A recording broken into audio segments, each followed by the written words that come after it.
Salut la famille, ici Pi. Et si vous suivez ceci, vous êtes au bon endroit, Royal Fitness Concept. Aujourd'hui, on va parler du sport chez la femme enceinte et de ce qu'elle doit faire pour faciliter l'accouchement. Parce que logiquement, tout ce qu'on souhaite à toutes les femmes enceintes, c'est que leur accouchement se fasse dans les meilleures conditions possibles. Alors, qu'est-ce qu'elle doit faire? C'est de ça qu'on va parler. Ça va bien se passer.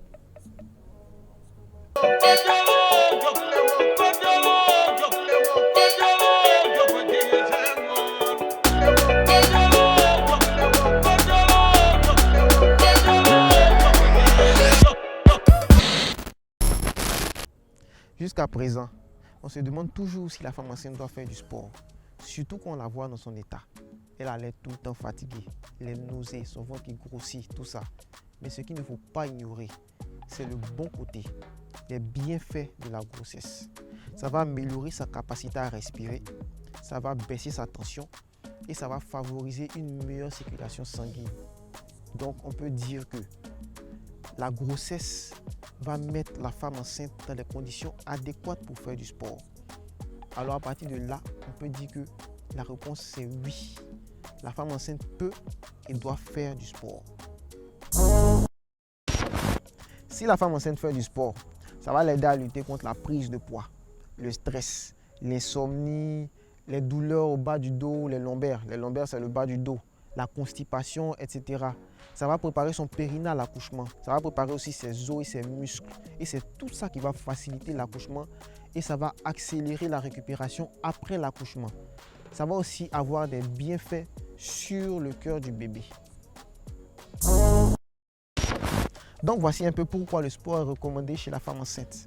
Mais en dehors de tout ça, il ne faut pas oublier que le sport mal pratiqué est très dangereux.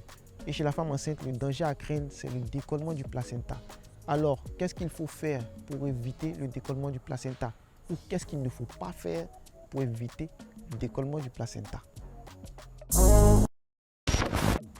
La première chose à faire pour une femme enceinte, c'est de consulter son médecin avant de se mettre au sport.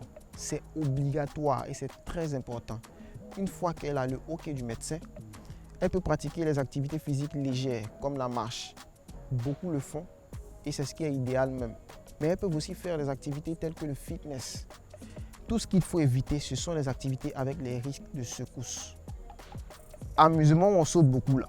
La femme enceinte ne doit même pas rentrer là-bas. Quand elle fait du sport, elle doit aussi éviter d'être essoufflée. Donc pour une séance de fitness par exemple, il faut bien choisir les mouvements.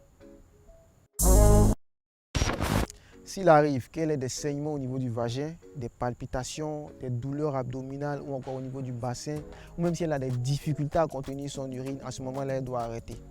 Et elle ne doit même pas commencer si elle a des maladies du genre maladie cardiaque ou pulmonaire, ou bien l'hypertension, ou même si elle avait déjà fait une fausse couche auparavant. C'est pourquoi c'est obligatoire pour une femme enceinte de consulter son médecin avant de commencer le sport. Et j'insiste dessus parce que c'est très important. Donc, concernant le sport chez la femme enceinte, ce qu'il faut retenir, c'est que la grossesse va la mettre dans les conditions adéquates pour pratiquer le sport. Mais avant de pratiquer le sport, elle doit toujours avoir le OK ou l'avis de son médecin.